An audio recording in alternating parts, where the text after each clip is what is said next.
नमस्कार। आज हामी विराट कोहलीको टेस्ट क्रिकेटबाट सन्यासको घोषणाबारे अलि गहिरिएर कुरा गर्दैछौँ। नमस्ते। हो, 13 वर्षभन्दा लामो निकै प्रभावशाली करियर रह्यो उहाँको टेस्टमा। एकदम। यो निर्णयले त भारतीय क्रिकेटमा एउटा पुरै अध्याय नै सकिए जस्तो भयो नि, हैन? हो त नि। यसको मतलब के हो, उहाँको योगदान कस्तो रह्यो अनि अब के होला, यिनै कुराहरूमा छलफल गरौँला। ल, सुरु गरौँ।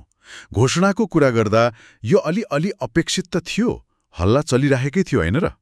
अपेक्षित त थियो नै, तर पनि जब आधिकारिक रूपमा आयो, एउटा तरङ्ग नै ल्यायो यसले।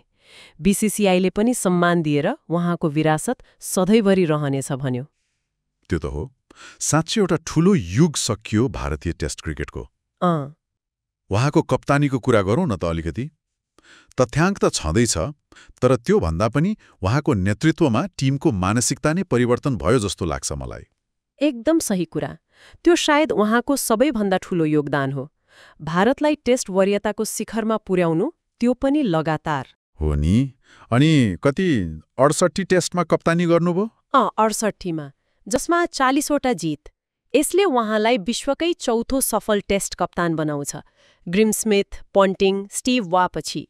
त्यो त ठूलो उपलब्धि हो। अनि त्यो 2018-19मा अस्ट्रेलियामा गएर टेस्ट श्रृङ्खला जित्नु, त्यो त ऐतिहासिक नै भयो नि, भारतले पहिलो पटक जितेको। हो, त्यो जितले त पुरै भारतीय क्रिकेटलाई नै एउटा नयाँ आत्मविश्वास दिएको थियो। निश्चित रूपमा।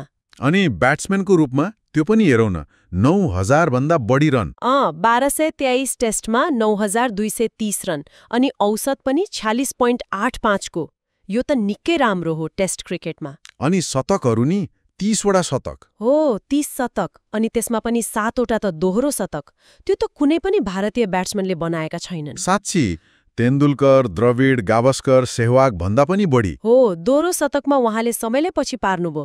त्यो उहाँको एउटा छुट्टै रेकर्ड नै भयो। अनि विशेष गरी त्यो 2016देखि 2018को समय, त्यो त अविश्वसनीय थियो। त्यो त उहाँको पिक नै थियो भन्नुपर्छ। औसत 75 भन्दा माथि थियो त्यो अवधिमा। 75? 30 मध्ये 14वटा शतक त्यही 2-3 वर्षमा आयो।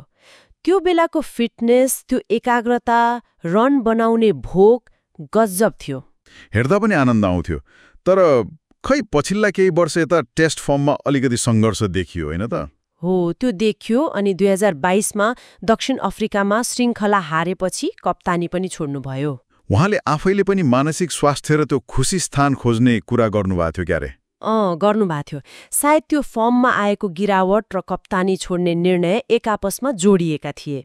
अनि 10,000 टेस्ट रन चाहिँ पुग्न सकेन है? अलिकति नजिक पुगेर। हो, त्यो एउटा कोसेढुङ्गा चाहिँ पूरा भएन। त्यो सायद उहाँलाई पनि अलिकति खड्कियो होला। अनि सन्यासको समय पनि हेरौँ न।